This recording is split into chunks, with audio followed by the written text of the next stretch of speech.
Assalamualaikum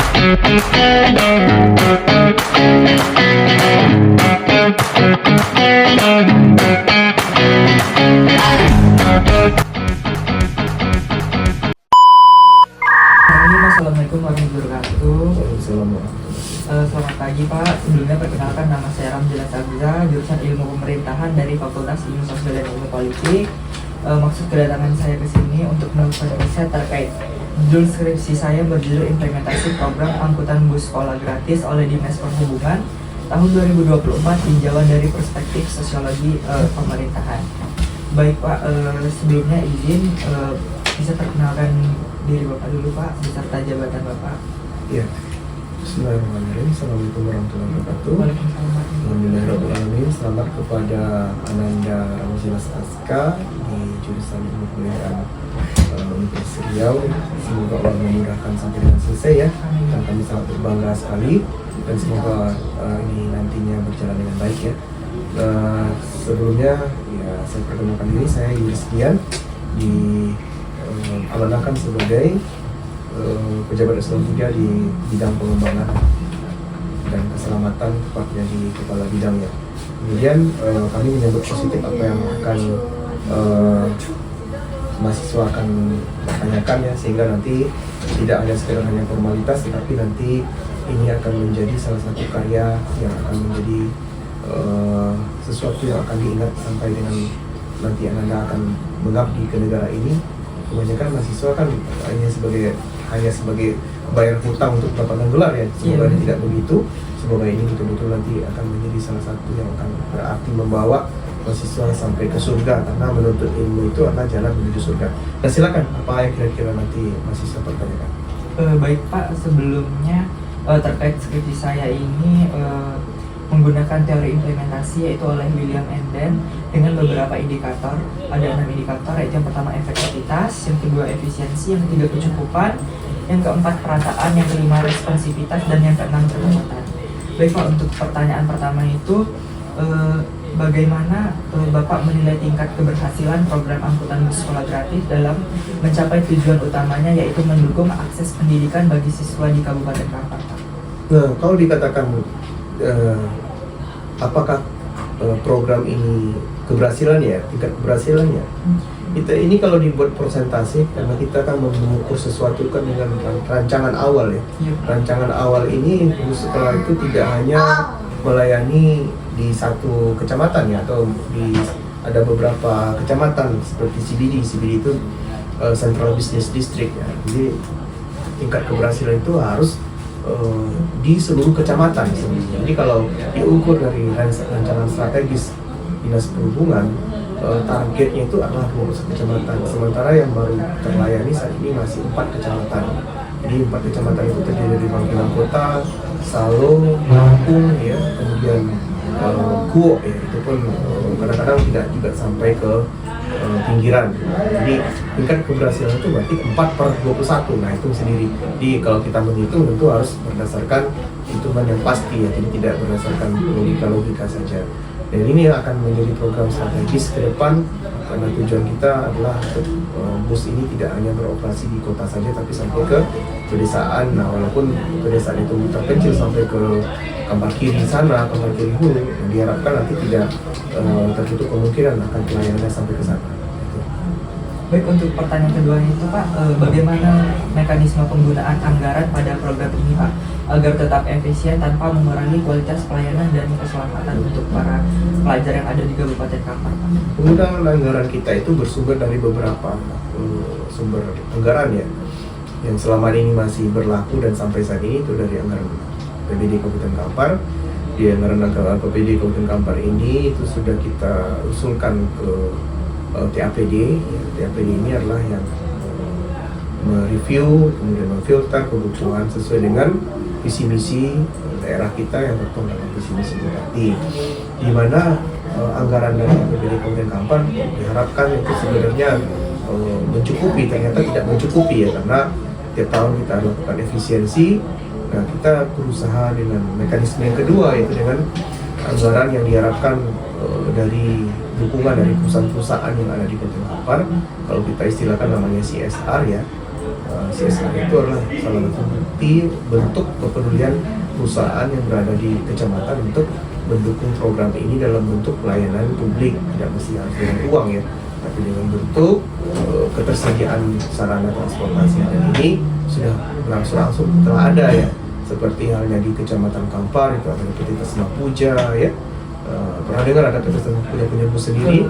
Nah, jadi itu juga salah satu upaya. Jadi tidak mesti harus bus sekolah identik dengan kepemilikan pemerintah. Bus sekolah ini tidak ada persoalan nanti milik swasta atau perusahaan, yang penting yang dilayani itu adalah masyarakat. Jadi begitu konsepnya. Untuk pertanyaan selanjutnya Pak, apakah kebijakan program ini mampu menjadi solusi dalam permasalahan kurangnya transportasi umum khususnya pelajar di Kabupaten Kampar? Solusi jangka pendek iya. Kenapa? Karena kita masih masyarakat kita kita masih daerah yang masih berkembang ya, belum masuk ke daerah, kita masih daerah hinterland di dalam bahasa aglomerasi, daerah satelitnya, satelit kota induk yaitu Kota Pekanbaru. Otomatis penggunaan transportasi umum ini tentu tidak akan serta-merta seperti halnya di kota besar. Kita pelan-pelan saja, di mana nanti karena kita berada di daerah pinggiran, tentu kita adalah daerah penyangga, di mana transportasi ini nantinya akan diharapkan memang betul-betul sampai ke pelayanan di masyarakat ya, sampai ke kecamatan terpinggir. Untuk kendala di lapangannya seperti apa aja Pak? Kira-kira apa aja? Kendala di lapangan tentu ada faktor kendala juga tidak di lapangan ya. Kalau kendala di lapangan ya seperti halnya sarana adalah busnya. Bus ini kan kita memiliki ada 5 unit bus ya, yang mana itu dibuat dua bus itu di tahun 2006 ya, di 2006 ya. Kemudian ada satu bus lagi dari bantuan CSR-nya PT PN 5. Kemudian kita juga punya CSR-nya dari Toyota. Kita juga punya bantuan dari Kementerian Perhubungan. Yang 2 di tahun 2006 itu bantuan Kementerian Perhubungan, dan yang terakhir kita dapatkan di tahun 2019 juga dari Kementerian Perhubungan. Jadi dalam hal ini namanya bus yang sudah berumur, yaitu faktor biasa faktor umur, tentu usia produktifnya tentu akan sangat berkurang ya. Artinya dia masih produktif, tetapi kemampuan dia tidak seperti hal yang baru, dan itu yang kita lakukan adalah di lapangan pemeliharaan ya, karena pemeliharaan ini mesti wajib dilakukan ya. Ada beberapa kendaraan yang memang harus kita masuk bengkel ya, kita ganti sesuai dengan kebutuhannya. Apakah itu nanti servis biasa, servis besar, atau servis kecil, itu kendala di lapangan dan kerap terjadi. Kalau kendala ke masyarakatnya atau benturan dengan masyarakat tidak ada, karena masyarakat sesungguhnya membutuhkan. Jadi bagaimana Pak pembagian wilayah layanan bus sekolah gratis di Kabupaten Kampar?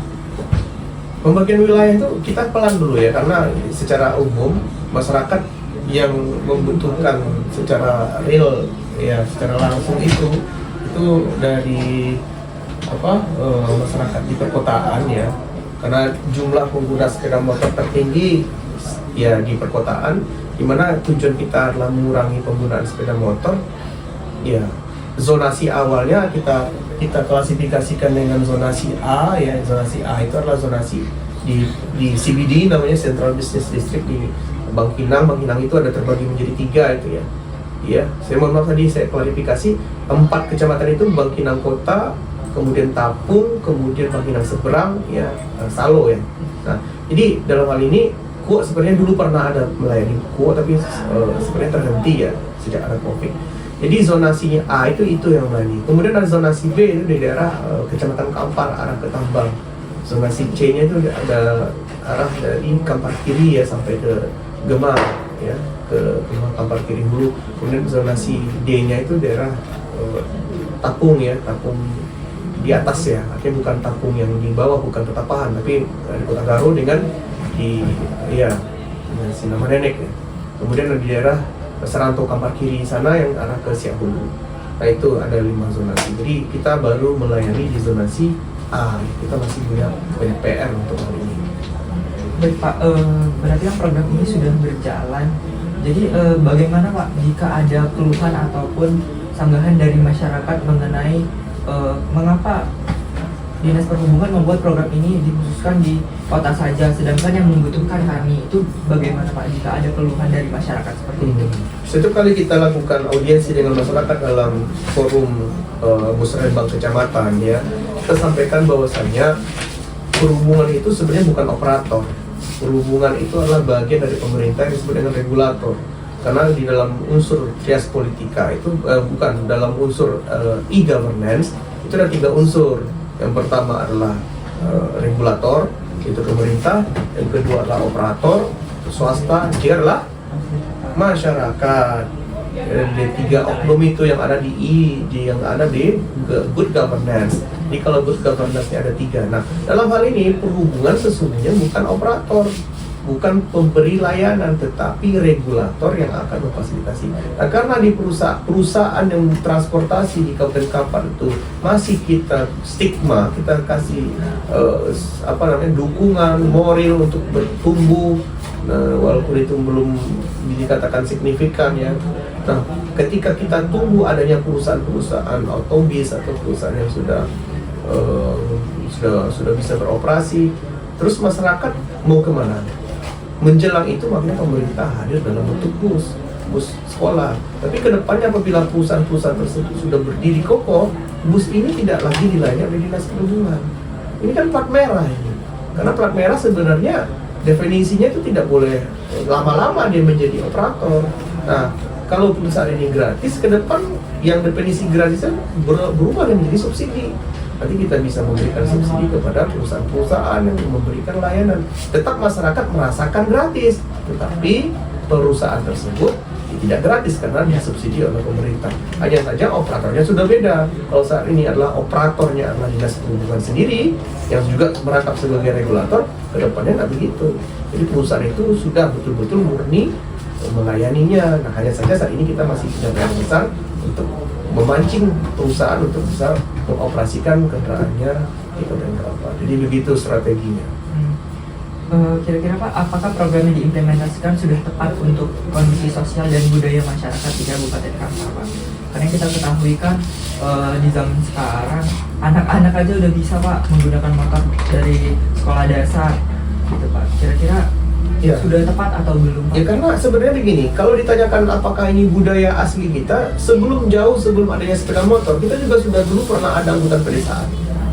Jadi di tahun-tahun sebelumnya kita ada angkutan pedesaan, ada namanya PO ya, dulu PO itu ada Reskina, Lintagasaki, Merah Sungai, kemudian ada beberapa perusahaan-perusahaan lain yang sudah beroperasi, hanya saja karena tidak bisa bersaing ya, karena kepemilikan dan tidak bisa untuk mengupgrade kendaraannya, dengan sendirinya perizinannya tidak diperpanjang, mati. Jadi sebenarnya sudah kepemilikan kendaraan oleh perusahaan itu bukan barang baru di kita, cuma karena yang tadi ya, karena mereka tidak bisa mempertahankan eksistensinya sehingga mereka sudah tidak beroperasi.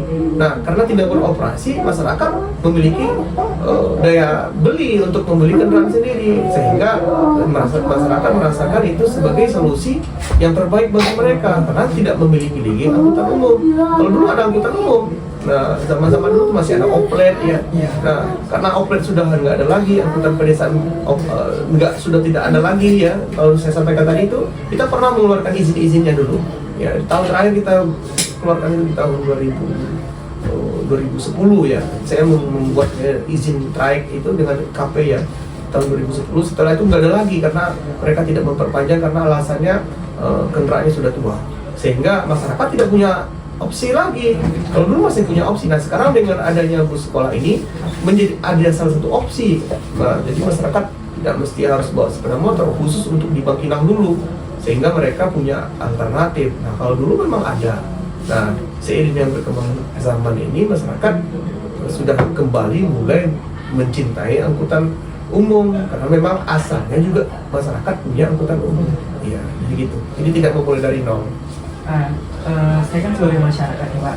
Jadi jika saya ingin menanggapi ataupun memberikan masukan ataupun saran kepada Dinas Perhubungan terkait program tersebut, jadi saya harus apa Pak? Harus kemana? Atau ada tempat untuk bentuk pengaduannya? Ya, pertama pemerintah adalah milik masyarakat ya. Artinya kalau memang ingin langsung ke Dinas Perhubungan dilayani, kalau memang tidak bisa ke dinas perhubungan juga kita punya fitur-fitur yang bisa untuk diakses ya, seperti Ocu Pantau ya, ada aplikasi yang bisa untuk mengakomodir saran-saran ya, bukan hujatan ya, bukan hujatan kebencian.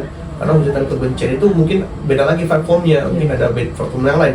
Kita memfasilitasi masyarakat itu ada dua jenis. Yang pertama dengan komunikasi langsung ke kantor, silakan, tidak ada masalah ya, artinya dengan cara yang sopan karena mahasiswa adalah orang yang memiliki ilmu pengetahuan dan adab, sehingga ke kantor tentu dengan niat yang baik, bukan untuk sekedar hanya mencari kesalahan ya, karena kesalahan itu pasti kita punya semua.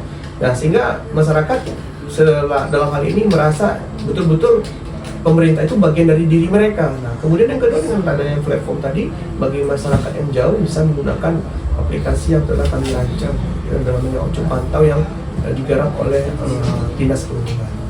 Baik Pak, untuk pertanyaan penutup, kira-kira apa sih Pak harapan Bapak ke depan untuk program angkutan bus sekolah gratis, khususnya dalam mendukung akses transportasi dan pendidikan yang lebih merata dan berkeadilan di Kabupaten Kampar? Ya, harapan kita sebenarnya apapun yang dilakukan oleh pemerintah ini betul-betul setulus-tulusnya untuk masyarakat. Masyarakat boleh untuk memberikan masukan ya, karena ketika nanti ini dikatakan baik, tentu stimuluslah pemerintah. Dukung pemerintah dengan menggunakannya. Jangan pemerintah sudah kucurkan anggaran juga, anggaran dari masyarakat, tahunya tidak terisi busnya ya, atau mungkin tetap juga menggunakan angkutan pribadi bagi yang sudah ada terlayani dengan angkutan umum. Nah, ini yang kita harapkan, mendukung pemerintah tidak hanya sekedar dengan berorasi, tetapi ayo pakai fasilitasnya ya, sehingga nanti dengan dipakainya fasilitas maka akan ditambah karena dianggap berhasil. Tapi kalau fasilitas Anda nggak dipakai, yang ada saja akan menjadi rongsok. Jadi yang pertama memang harus didukung dengan dipakai, digunakan, karena seluruh anggaran itu juga bersumber dari masyarakat. Sayang sekali kalau nanti kita punya fasilitas tidak digunakan. Ya, kita tidak hanya sekedar hanya berretorika, tapi ayo kita sama-sama menjadi masyarakat yang mencintai transportasi umum.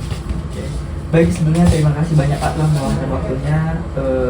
Mungkin jika saya ada kesalahan ataupun perkataan atau yang buruk, mohon dimaafkan Pak. Ya, semoga nanti ini bisa ditulis dengan baik, karena jarang-jarang juga ada yang konsisten ya di dalam hal penulisan sampai dengan selesai, dan ini juga menjadi masukan bagi kami ketika nanti dokumen ini sudah selesai, akan menjadi apabila berkenan nanti juga akan menjadi salah satu referensi kami dalam menetapkan kebijakan.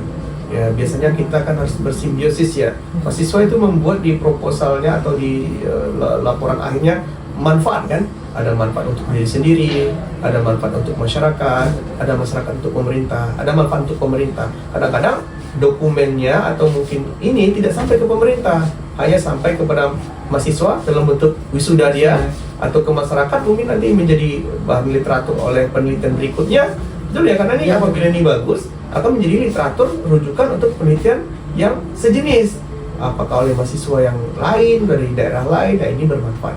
Semoga yang ditulis ini betul-betul memberi berkah. Keberkahan itu tidak hanya sekedar hanya datang ke kantor, tapi juga bermanfaat untuk penelitian berikutnya. Baik, sebelumnya Pak, terima kasih Pak. Assalamualaikum warahmatullahi wabarakatuh. Waalaikumsalam warahmatullahi wabarakatuh.